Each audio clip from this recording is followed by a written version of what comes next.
Welcome to Animation Party. Get ready for a thrilling journey through the Sea Beast. Join me for a monster-sized adventure on the high seas.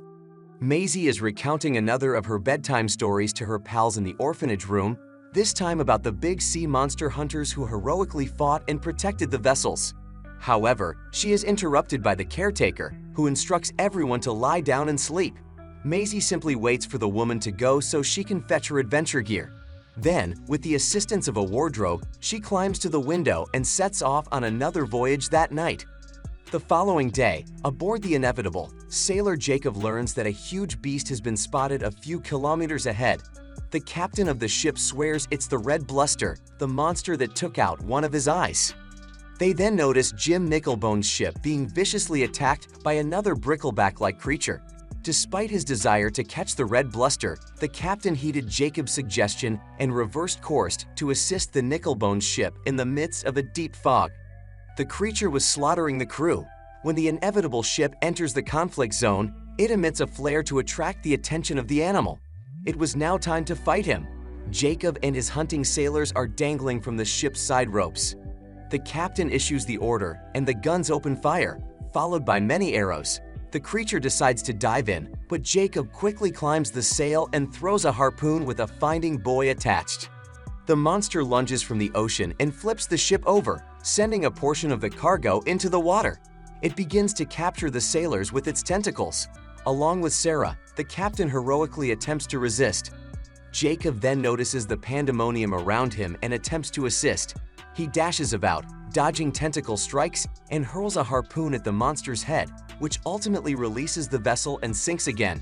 When Jacob thinks everything is fine, he is struck by a tentacle and flies into the ocean. The creature tries to swallow him in every manner possible, but the sailor swims with all his strength, ends up being hurled on the monster's back, and becomes trapped in its carapace. Jacob takes advantage of the situation and plunges his knife into the animal's back, causing it to stand up and expose its chest to the boat. The captain charges towards the beast and leaps towards it, spearing it directly in its vital place, killing it. He saws off part of its horn as a combat souvenir, but he didn't expect the creature to still be alive, so he pulls the captain down to the dark ocean floor with a tentacle. But, with the exception of Jacob, he survived. Despite the fact that no one has perished, the captain is upset and tells them to return home. His ship has been damaged, preventing him from catching the monster he despises the most. The captain invites Jacob into his room and thanks him for his assistance, saying that once he captures the Red Bluster, he will complete his mission as captain and Jacob will take leadership. He claims to have known this when he discovered Jacob as a youngster shipwrecked at sea. He was aware that fate had bestowed upon him a son and that he would be the captain of the Inevitable. The ship is returned home. Everyone rejoices at the arrival of the most famous vessel for hunting the most dreadful beasts. Maisie has entered the populace and is following everyone in the celebration of the sailor's return. During the singing and dancing, she emerges at the bar window to welcome Jacob and expresses her admiration for his work. She claims her parents were respectable hunters who fought for the great royal vessel, and Jacob admires the girl's bravery, but she then claims she ran away from the orphanage and will join them on their next monster hunting expedition. The man clearly states that she will not, because the Sea of Monsters is not a place for children. Jacob takes the girl when she insists on asking the captain, puts the girl in the wagon, and requests that she be returned to the orphanage. The following day, Captain Crow and his comrades arrive at the royal palace to present the Horn of the Beast, which they destroyed on their last expedition. Despite the fact that the king found a big reward, they did not complete the main mission of eliminating the Red Bluster. The king displays the Emperor, the royal fleet's latest enormous ship. Captain Crow will no longer be in charge of the hunt, as the Navy will take over. Crow is clearly enraged, claiming that the weaponry aboard the ship were useless and that the Navy commander was a worthless being. The atmosphere becomes tense, but Jacob eases the tension by proposing a race between ships, a race for the hunt between the Inevitable and the Imperator. Those who lose will be completely annihilated. The king accepts the challenge, and they return to the water in quest of the beast. Red, according to Jacob, must have a strong hide, therefore they will need to destroy it with fire bombs and long spears rather than arrows. The skipper cautions the crew that they will be sailing in areas never before explored beyond the Dregmore Sea, implying that the dangers are beyond human comprehension. Everyone chooses to drink to commemorate the start of the adventure now that the information has been clarified. But there was a problem with one of the barrels. When Jacob raises him, he discovers Maisie inside. She infiltrated to join the trip. The girl is always as eager as Captain Crow and knows the entire story, leaving the man impressed with her bravery at such a young age. That's why Crow asks Sarah to make room for the girl, the ship's new crew member. The mother provides the girl a knife to defend herself and tells her that she must obey at all times or face harsh repercussions for failing to do so. It was already dark as the ship began its descent into the infamous Dragmore Sea. Flares are tossed to entice the beast. Meanwhile, Maisie is still ecstatic about her new sword, hoping to track down and destroy Red. The captain instructs her to sleep immediately. The guy recognizes the girl's gift as a child, the instinct of a fearless hunter. Suddenly, the deck begins to tremble. The thing was approaching. Everyone starts preparing for battle. When the birds take flight, harpooners are ready. Then comes the assault. Jacob is in charge of distributing the firebombs. Red approaches the ship and jumps out. The cannons fire at it, but the beast continues to push forward. Harpoons linked to ropes are launched, and the monster begins tugging the ship at full speed. Despite the sails being opened, the monster drags them around indefinitely. Red is intelligent and begins to spin on its own axis, producing a vortex in the water and throwing the entire crew off balance. Jacob advises the captain that the boat will not hold and that they must undock from the monster, but Crow refuses to listen. Maisie sees the monster up close and realizes that all of the sailors are in danger. She gets her knife and begins cutting the ropes to release the ship, but the commander orders her to stop or she would be eliminated as punishment. Jacob rushes to stop her, but sees she was correct and lets her do the job. The ship returns to its natural position after the ropes snap. However, Jacob and Maisie are hurled into the water and come face to face with a red bluster that simply recedes to the ocean's bottom. The pair manage to escape and board a tiny boat. The monster arrives from under them and devours the boat in one bite, while the captain threatens Jacob with a rifle to hand over the young trader. Jacob lights a lantern once inside the monster. They become aware that they are within Red's mouth. The man determines that he must investigate the monster's inside. He puts a rope around Maisie's neck and begins scaling the creature's interior walls with his spear. After being hauled higher, the girl finds she has reached the monster's nostrils. The two can see the vastness of the ocean through them. Red has surfaced in the ocean and is nearing an island, which the sailor observes. When he proceeds to untame Maisie's rope, he accidentally places the spear on the inside walls of the beast's nose, causing him to sneeze violently and toss Jacob away. The man is tied to the rope and bungee jumps until he grabs a coconut tree, with Red facing him face to face. The monster observes the girl still has a rope on her nose and drags her away. And Maisie swings till her foot is trapped in the monster's teeth. Surprisingly, Red Bluster remains cool and says nothing other than Jacob put himself on the rope and was about to puncture the monster's eye. But Maisie intervened by severing his rope before he did something stupid. Jacob refused to give up. He rushes to his spear for another attack. Red uses its flipper to produce a devastating tsunami on the shore, preventing Jacob from doing action. The monster just decides that the battle was uninteresting and flees while clinging to a coconut tree. The two pals have a pleasant conversation. After all, everyone has a stake in eliminating the monster. But when they hear strange noises emanating from the jungle, they realize they should take refuge. Sarah approaches him and shows him that the ship is sinking. Water continues to penetrate the hull. Captain Crow makes a decision that violates the hunter's code and causes chaos for everyone. He promises to find the witch. The following morning, Maisie awakens to find a little blue monster collecting fruit from the campfire. The girl approaches cautiously, but the animal flees and hides until she approaches and manages to give him a treat. When she scoops him up though, she steps on something that resembles an egg. Maisie was surrounded by numerous buried eggs. Jacob notices the girl with the monster in her hands and rushes over to her. He flings the blue beast away and catches Maisie while passing between the eggs, but on the way back, he becomes unsteady and steps on numerous eggs. The two even attempt to flee to the shore, but are encircled by a swarm of critters that, despite being harmless, lure the huge mother to the location. The pair swiftly pushes the sailboat into the ocean, and Maisie hurls the last rodent at the beast, who stops hunting them. But there isn't a single moment of quiet. A strange enormous crab snatches the boat with its claws and tries to swallow it with its fangs.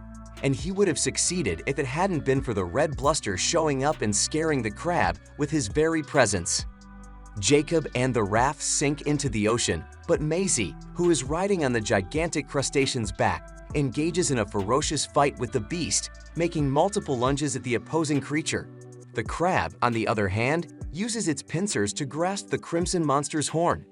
Maisie doesn't hesitate and dashes into the creature's shell, jumping right into one of her eyes. Red manages to break away, but the female is tossed into the water at full speed and faints. When Jacob throws his harpoon into one of the creature's paws, Red seizes the chance to hurl that thing away, displaying his rage. The sailor longs for the girl, but she comes on the surface, borne by the little blue creature. With everyone safe, they must now deal with the sinking boat.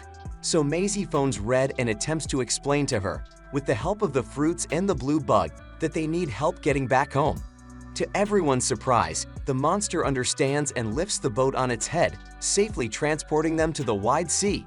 Now, Jacob attempts to communicate to Red which way to go, but the monster doesn't comprehend anything, so Maisie hangs on the rope and pretends to fly. Her arm movement tells Red where to go and therefore creates a mechanism to guide her. At the same time, Captain Crow arrived on a feared island, a dark area where he meets a fearsome witch named Gwen Batterby. Crow is led to a shed by the strange old woman to see her new lethal invention, the Hand of God. But attaining it means giving away everything he's ever known. Jacob is still on top of Red, trying to catch fish with his spear, but his aim for small targets is horrible. The creature then assists him by producing a vortex in the water, causing the fish to swim in circles and even jump into his hands. They caught so many fish that the blue monster was crawling about on all fours.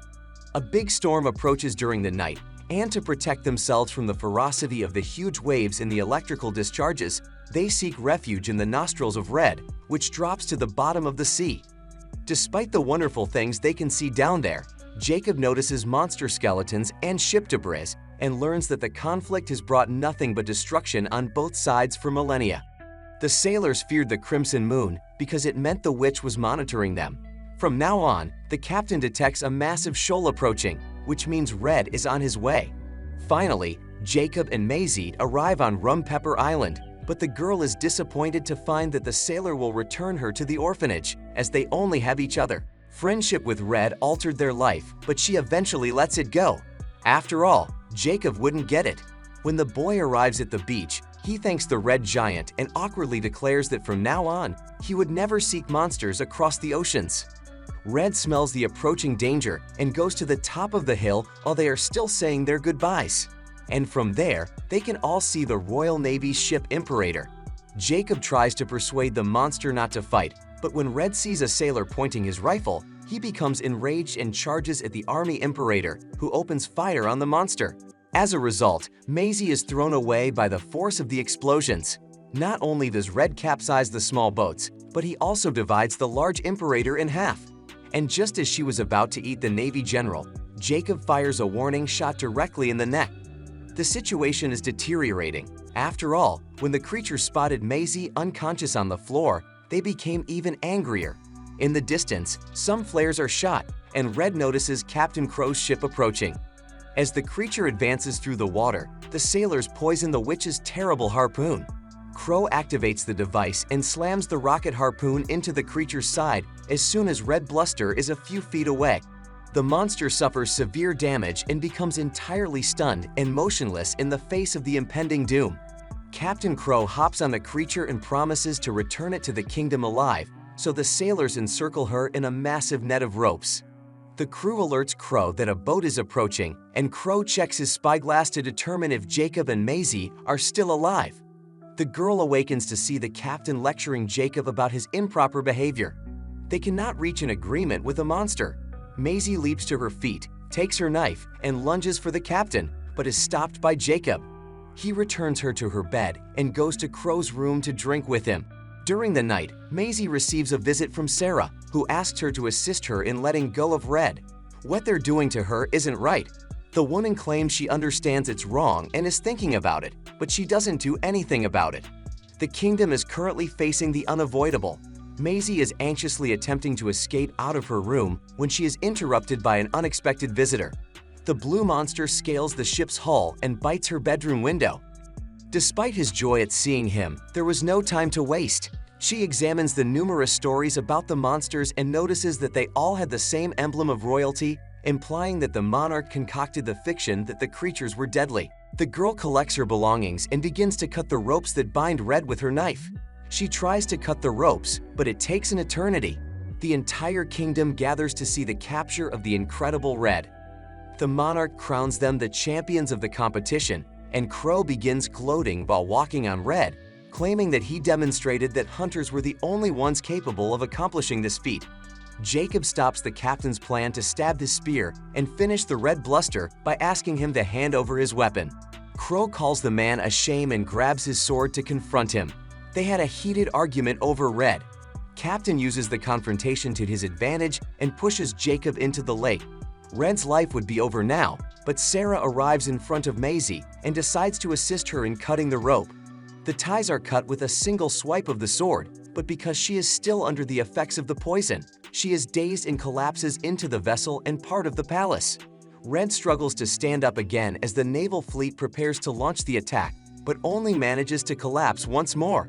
From afar, she notices the captain sprinting to retrieve a spear from the hands of several statues.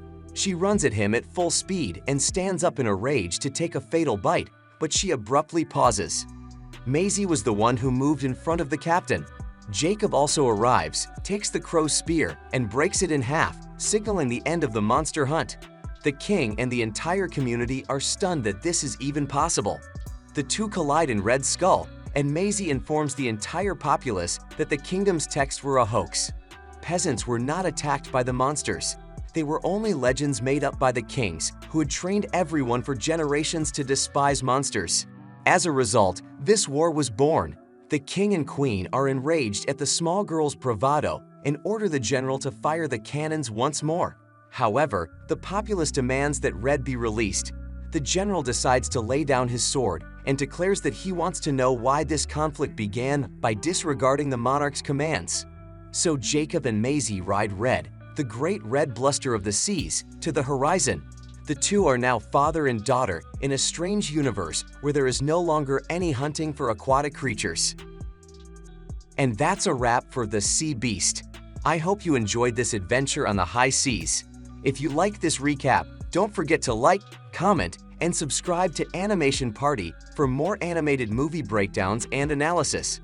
Let me know what you thought of The Sea Beast. Did you love the action? Did it give you chills? Share your thoughts in the comments below. Thanks for joining me on this wild ride. Until next time, I'm your host, and this has been Animation Party.